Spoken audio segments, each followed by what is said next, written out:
before E, except after C. 2 plus 2 makes 4. Now, I'm gonna teach you all about love. Sit yourself down and take a seat. All you gotta do is A, B, C.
Hang on the mistletoe, I'm gonna get to know you better this Christmas. And as we trim the tree, how much fun it's gonna be together this Christmas. The fireside is blazing bright.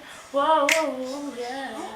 We're caroling through the night. Whoa, it's Christmas.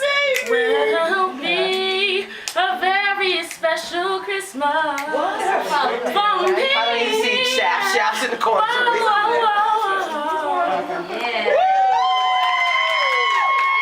I think I know. Oh, y'all erase that. Okay, No, she got we'll do it. Okay, I think I know where his house is in the village. He will not see me stopping here to watch his woods fill up with snow. My little horse must think it's cool. Thanks be to God, the morning light appears. This one you make up when someone can't sing. Here you go. The storm is passing over. The storm is passing over. The storm is passing over. Hallelujah. Go ahead, I'm following you. Hallelujah. Hallelujah. Hallelujah. Storm.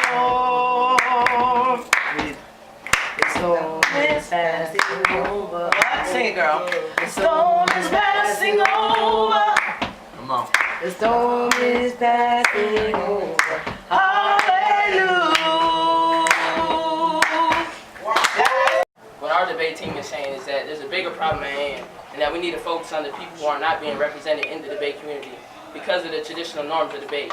And the only way to do that is to introduce different forms of debate, such as the Black aesthetic, which is a traditional form of, African communication. African communication in the black community, which is hip hop. So in the debate, we feel like this. It goes. Discrimination, still hating while we sitting here and waiting. But I'ma slow it down just to feed your fascination. I thought Obama was just a figment of my imagination. I guess the king was kind of daydreaming, contemplating. No PhD, but it's a statement, just a testament of what we everyday facing. Segregation, racist policy making, backdoor deals with politicians steady faking, the AIDS epidemic that's catch sleeping the nation, Adderall to crack babies to help the concentration. 40% of all those incarcerated sitting on 40 acres. Their work is like. See. Brief synopsis. This is usually my mom's job. My mom usually does all the speaking. And fortunately, she passed on some of this to me. And when Auntie Pam asked me to come out, I thought about a couple things that I could say, and I feel like I could say a lot. But I think the most important thing at this point is to remember when I sat in chairs like that at Auntie's house. And I wasn't allowed to have these drinks yet. And I was running around. I wasn't crumping. I think I was doing a running man that Janet Oh, here we got Michael Jackson. I think that's the dance that I was Remember that Michael Jackson jacket he died for? Stand on the Cried like a baby. And I think it's important to take a look at the aunts, my aunties, my mom, and this generation. For those of you who don't know your older generation, you get to see a snapshot of them right here. So I wanted to just give you a preview of what you're looking at when you see them. I gotta put. I mean, come on, I'm 30 now, so I can move everybody else up. You guys didn't age. You didn't age when I was in high school. You didn't age when I was in college. But you know, I always like to take a moment and reflect upon habits that you guys might all have, that I have, that I know that I learned right over here. Grandma, my pants are right around my waist now. A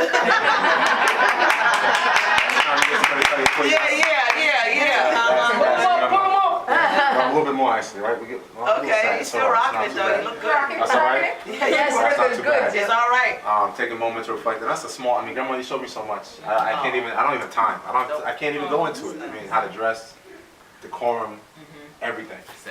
Homework. She got me video games. She hates video games. Yeah, she always did that though. She did. And She would sit through the football games with them all, and I was like, I can't stand to watch it on TV. Gotta go to the game. And Grandma would faithfully, Mom, come on, we watch football games. But Grandma would teach me the importance of many things. And so anytime that your mom or your aunt stresses how important something is to you, whether it's education, whether it's the way that you stand with your posture or anything, you're actually hearing what's echoing from this generation. I think it's very important. So if you don't, take 2 minutes before you leave, before you go and do whatever else you're going to do, and soak some of this up, because the way that you're successful is some of these fundamental things that we learn from them. Well, say I that, learned Dad. from them. And I just, you guys didn't get to meet my grandfather.